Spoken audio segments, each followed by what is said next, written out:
ಎಲ್ಲರಿಗೂ ನಮಸ್ಕಾರ. ಇವತ್ತಿನ ಈ ವಿಡಿಯೋದಲ್ಲಿ ಆರ್ಪಿಎಫ್ ಕಾನ್ಸ್ಟೇಬಲ್ ನೇಮಕಾತಿಗೆ ಸಂಬಂಧಿಸಿದಂತೆ ಪರೀಕ್ಷೆ ಬರೆದಿರುವಂತಹ ಅಭ್ಯರ್ಥಿಗಳಿಗೆ ಕೀ ಆನ್ಸರ್ ಗಳನ್ನ ಯಾವಾಗ ರಿಲೀಸ್ ಮಾಡಲಾಗುತ್ತದೆ ಹಾಗೂ category wise expected cut off ಎಷ್ಟಕ್ಕೆ ನಿಲ್ಲಬಹುದು, ಈ ವಿಷಯಗಳ ಬಗ್ಗೆ ಮಾಹಿತಿಯನ್ನು ತಿಳಿಸ್ಕೊಡ್ತಾ ಇದ್ದೀನಿ. ವಿಡಿಯೋನ ಪೂರ್ತಿ ನೋಡಿ ತಿಳ್ಕೊಳ್ಳಿ.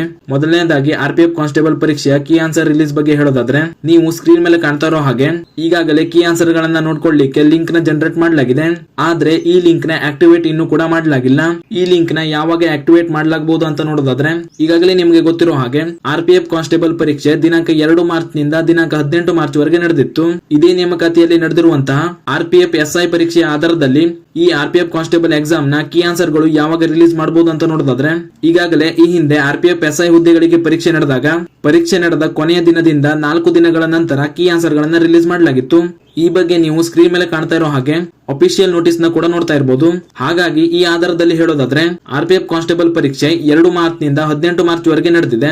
18 ಮಾರ್ಚ್ ನಿಂದ 4 ದಿನಗಳ ನಂತರ ಅಂದ್ರೆ ದಿನಾಂಕ 22 ಮಾರ್ಚ್ ಅಥವಾ 23 ಮಾರ್ಚ್ ಒಳಗೆ ಕೀ ಆನ್ಸರ್ ಗಳನ್ನ ಬಿಡುವ ಸಾಧ್ಯತೆ ಇದೆ. ಇದು ನಾವು ಕೇವಲ ಆರ್ಪಿಎಫ್ ಎಸ್ಐ ಹುದ್ದೆಗಳಿಗೆ ಹೇಗೆ ಎಷ್ಟು ದಿನಗಳ ನಂತರ ಕೀ ಆನ್ಸರ್ ಗಳನ್ನ ಬಿಡಲಾಗಿತ್ತು ಆ ಆಧಾರದಲ್ಲಿ ಹೇಳಲಾಗಿದೆ ಅಷ್ಟೇ. ನಂತರ ಈ ಆರ್ಪಿಎಫ್ ಕಾನ್ಸ್ಟೇಬಲ್ ಹುದ್ದೆಗಳಿಗೆ category wise expected cut off ಎಷ್ಟಕ್ಕೆ ನಿಲ್ಬಹುದು ಅಂತ ನೋಡೋದಾದ್ರೆ, ಸ್ಕ್ರೀನ್ ಮೇಲೆ ಕಾಣ್ತಾ ಇರೋ ಹಾಗೆ ಇದು ಈ ಬಾರಿಯ ಆರ್ಪಿಎಫ್ ಎಸ್ಐ ಹುದ್ದೆಗಳ ಅಫಿಷಿಯಲ್ ಕಟ್ ಆಫ್ ಪರ್ಸೆಂಟೇಜ್ ಆಗಿರುತ್ತದೆ. ಆರ್ಪಿಎಫ್ ಕಾನ್ಸ್ಟೇಬಲ್ ಹುದ್ದೆಗಳಿಗೂ ಕೂಡ ಇದೇ ರೀತಿ ಕಟ್ ಆಫ್ ಪರ್ಸೆಂಟೇಜ್ ನಿಲ್ಲೋ ಸಾಧ್ಯತೆ ಇದೆ. ಯಾಕಂದ್ರೆ ಈ ಬಾರಿ ಆಲ್ ಓವರ್ ಇಂಡಿಯಾ ಒಂದೇ ಕಟ್ ಆಫ್ ಆಗಿರುವುದರಿಂದ ಈ ರೀತಿ ಕಟ್ ಆಫ್ ನಿಲ್ಲೋ ಸಾಧ್ಯತೆ ಇದೆ. ಈ ಕ್ಯಾಟಗರಿ ವೈಸ್ ಪರ್ಸೆಂಟೇಜ್ ಅಂಕಗಳಲ್ಲಿ +2 ಅಥವಾ +3% ಅಂಕಗಳು ಹೆಚ್ಚು ಅಥವಾ ಕಡಿಮೆ ಕೂಡ ಆಗಬಹುದು. ಇದು ಕೇವಲ ನಾವು ಹೇಳಿರುವಂತಹ ಎಕ್ಸ್ಪೆಕ್ಟೆಡ್ ಕಟ್ ಆಫ್ ಮಾರ್ಕ್ಸ್ ಆಗಿರ್ತದೆ. ಕೀ ಆನ್ಸರ್ ಗಳನ್ನ ರಿಲೀಸ್ ಮಾಡಿದ್ಮೇಲೆ ನೀವು ಈ ರೀತಿ ನಿಮ್ಮ ಕ್ಯಾಟಗರಿಯಲ್ಲಿ ಇಷ್ಟು ಮಾರ್ಕ್ಸ್ ಬಂದ್ರೆ ನೀವು ಸೇಫ್ ಅಂತ ಅನ್ಕೋಬಹುದು. ಹಾಗೂ ಮುಂದಿನ ಫಿಸಿಕಲ್ ಟೆಸ್ಟ್ ಗೆ ಕೂಡ ಪ್ರಾಕ್ಟೀಸ್ ನ ಸ್ಟಾರ್ಟ್ ಮಾಡಬಹುದು. ಇದಿಷ್ಟು ಈ ಆರ್ಪಿಎಫ್ ಕಾನ್ಸ್ಟೇಬಲ್ ಹುದ್ದೆಗಳ ನೇಮಕಾತಿಗೆ ಸಂಬಂಧಿಸಿದಂತ ಪ್ರಮುಖ ಮಾಹಿತಿಯಾಗಿತ್ತು.